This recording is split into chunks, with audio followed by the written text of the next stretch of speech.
It's this news now here on the programme, and for that I'm joined here in the studio by Brian Quinn. Brian, the Prime Minister Edouard Philippe, he's also, hasn't he, outlined some really specific measures, some of the ideas of government plans on how to boost the purchasing power of people in the wake of these protests. Right, last week we saw President Emmanuel Macron announce a series of measures. Well, on Sunday we got some details on that from the Prime Minister Edouard Philippe.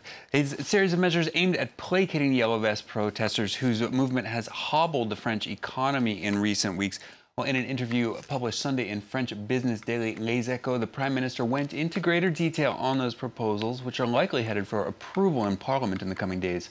Cole Stangler reports. An end to the crisis. That's what the French government hopes to obtain through a series of concessions announced last week by President Emmanuel Macron, aimed at supporters of the Yellow Vest protest movement.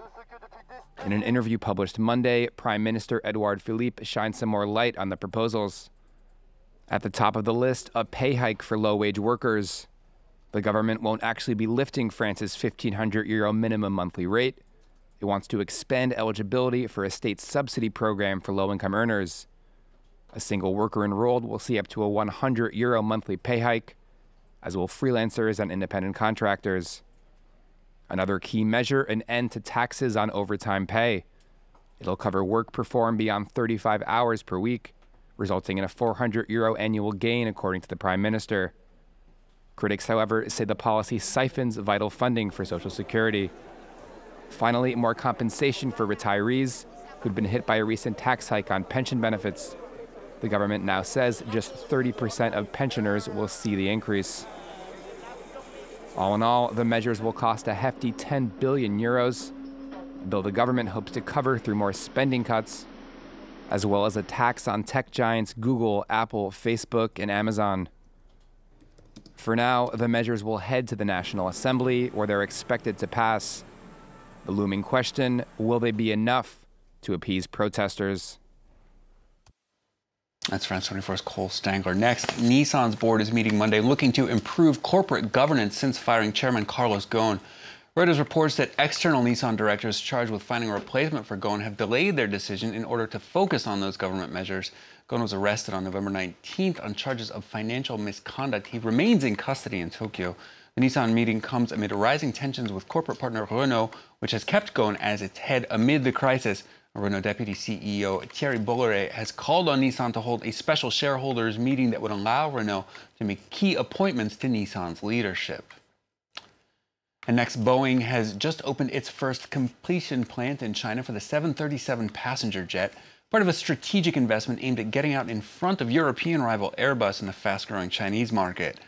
Boeing says 1 of every 4 jets it made last year went to China, which is expected to overtake the U.S. as the world's biggest air market within the next decade. Boeing's expansion there overshadowed recently by the trade war between Washington and Beijing. The company's CEO says that their expansion there will continue, however. Clearly, China has and will continue to play a key in Boeing's success. We share a long, successful history of cooperation and strong partnership together. And we look forward to this continuing partnership for many years to come. Well, it's time to take a check-in on the day's trading action. Asian indexes with some modest gains Monday as bargain hunters swoop in after a week of steep losses. Nissan shares down around 1/3% in Tokyo. The Nikkei index, however, closing up around 2/3%. Shanghai Composite and Hong Kong's Hang Seng eking out some minor to modest gains. Hong Kong's Hang Seng up around 1/3%. The Kospi in Seoul up just under 0.1% at close. The European index is opening, it looks like, in the red here as investors look out for signs of a global slowdown in economic growth. London's FTSE 100 down 1/3%. CAC 40 here in Paris off around 0.25%. Frankfurt DAX not quite as far behind as the rest of those. Well, finally, for business, it takes money to make money, as the saying goes. U.S. President Donald Trump now has frequently railed against the investigation into Russian meddling in the 2016 election. That investigation, led by special counsel Robert Mueller. Among Trump's arguments that it's costing the American taxpayer too much. Well, a new report released Friday suggests the investigation is in fact bringing in far more than it's shelling out. The Justice Department filing brings Mueller's estimated total expenditure to around $25 million But tax evasion revealed by the probe has resulted in gains for the government of up to $48 million. That's largely through forfeitures by former Trump aides Paul Manafort and Michael Cohen. Stuart, that's a nearly 100% return on investment. I'd say they're doing pretty well on that. So Donald Trump should be delighted. He should get them to carry on and keep digging. As a businessman. Would make sense, wouldn't it? Indeed. Brian Quinn with Business on France 24.